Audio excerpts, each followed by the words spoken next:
अस्सलाम वालेकुम स्टूडेंट। आज का जो हमारा टॉपिक है वो है electric field as potential gradient. कि हमारे पास जो electric field as a potential gradient है इसको हमने फाइंड करना है कि आपने ये चीज़ इसको आपने प्रूव करना है। तो उसके लिए फर्ज कर ले मेरे पास दो डिफरेंट और पैरेलल प्लेट्स हैं जिसमें पहली प्लेट के ऊपर पॉजिटिव चार्ज है और दूसरी प्लेट के ऊपर क्या है, नेगेटिव चार्ज है। यूनिफॉर्म इलेक्ट्रिक फील्ड है क्योंकि पॉजिटिव से लाइनें निकलती हैं और कहाँ आती हैं, नेगेटिव में इन हो रही हैं। इधर भी पॉजिटिव से आ रही हैं, नेगेटिव में इन हो रही हैं और पॉजिटिव से आ रही है, नेगेटिव में इन हो रही हैं।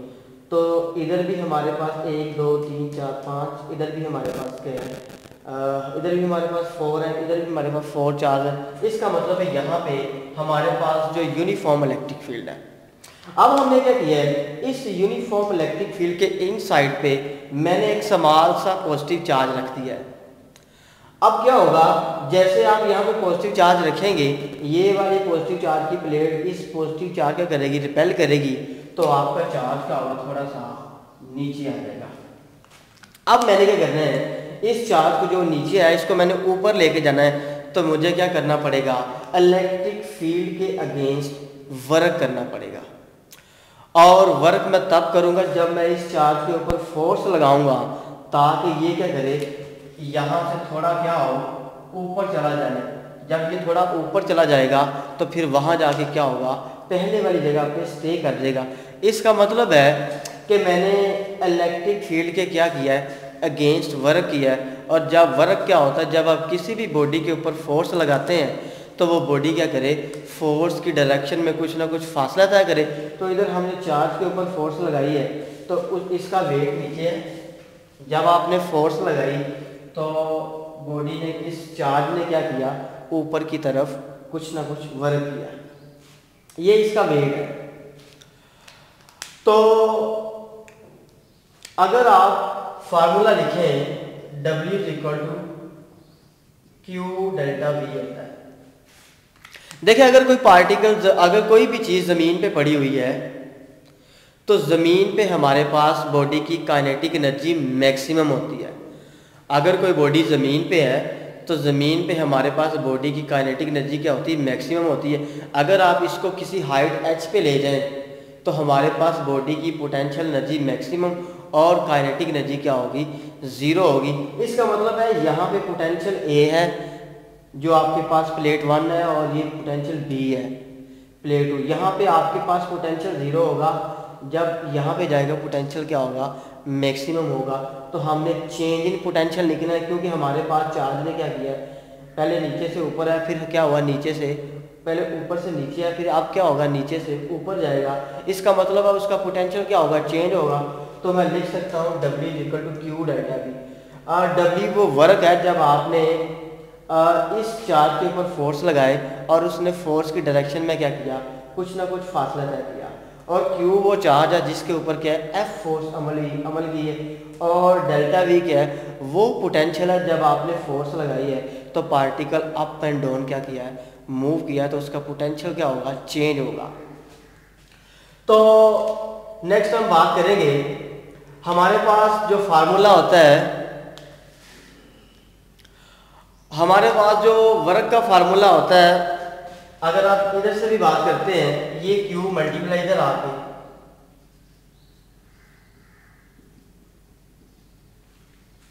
ये लिख सकते हैं। हम बेसिकली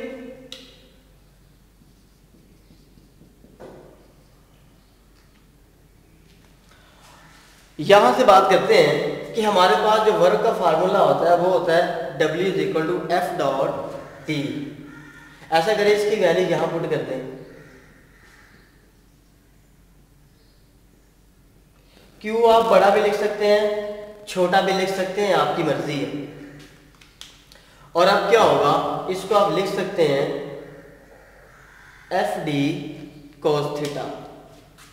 F.D क्या होता है, FD cos थीटा, और ये Q क्या होगा, नीचे आ जाएगा,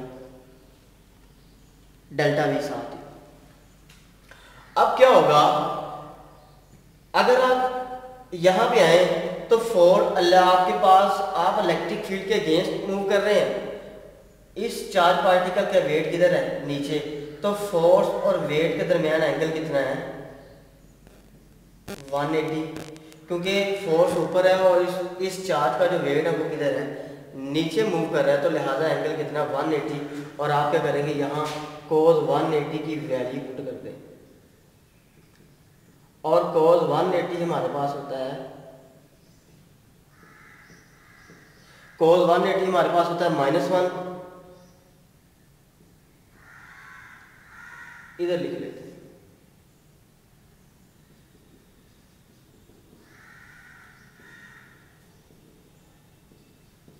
तो माइनस क्या होगा, शुरू में आ जाएगा,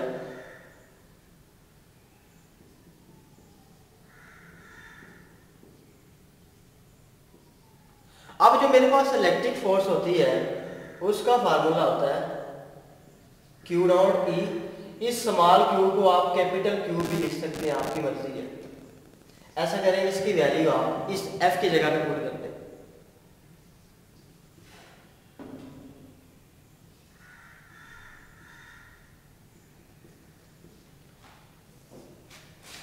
क्या होगा, Q और Q क्या है, सेम है, तो क्या होंगे, कट जाएंगे।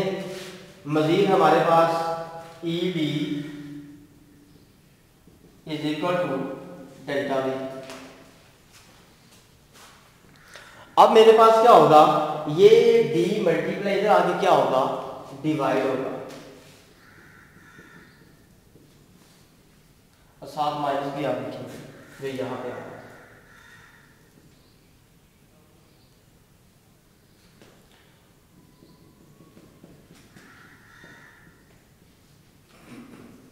तो आपने क्या किया, उस पोटेंशियल ग्रेडियंट की वैल्यू फाइंड कर ली दो डिफरेंट चार्जिंग प्लेट्स के दरमियान। अब हमने इलेक्ट्रिक फील्ड की वैल्यू फाइंड की है, E is equal to minus delta V over D। D मेरे पास क्या है, दोनों प्लेट्स के दरमियान जो डिस्टेंस है वो मेरे पास क्या है, D है।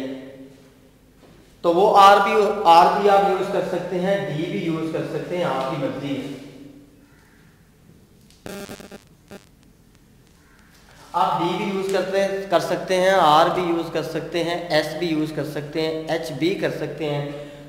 तो हमारे पास इसकी डेफिनेशन क्या होगी, maximum value of rate of change of electric potential in magnitude and direction with respect to distance.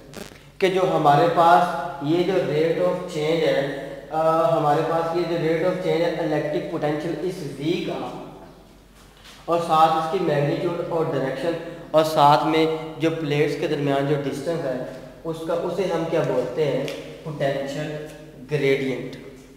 अगर आप बात करेंगे यूनिट की, तो पोटेंशियल डिफरेंस के मेरे पास क्या होते हैं, वोल्ट, इस V के मेरे पास क्या होंगे, वोल्ट, और डिस्टेंस के मेरे पास क्या होते हैं, मीटर। तो वोल्ट पर मीटर मेरे पास क्या आ जाएंगे, इलेक्ट्रिक फील्ड इंटेंसिटी के क्या आ जाएंगे, यूनिट्स निकल आएंगे, या इलेक्ट्रिक पोटेंशियल ग्रेडियंट के क्या होंगे, यूनिट्स निकल आएंगे।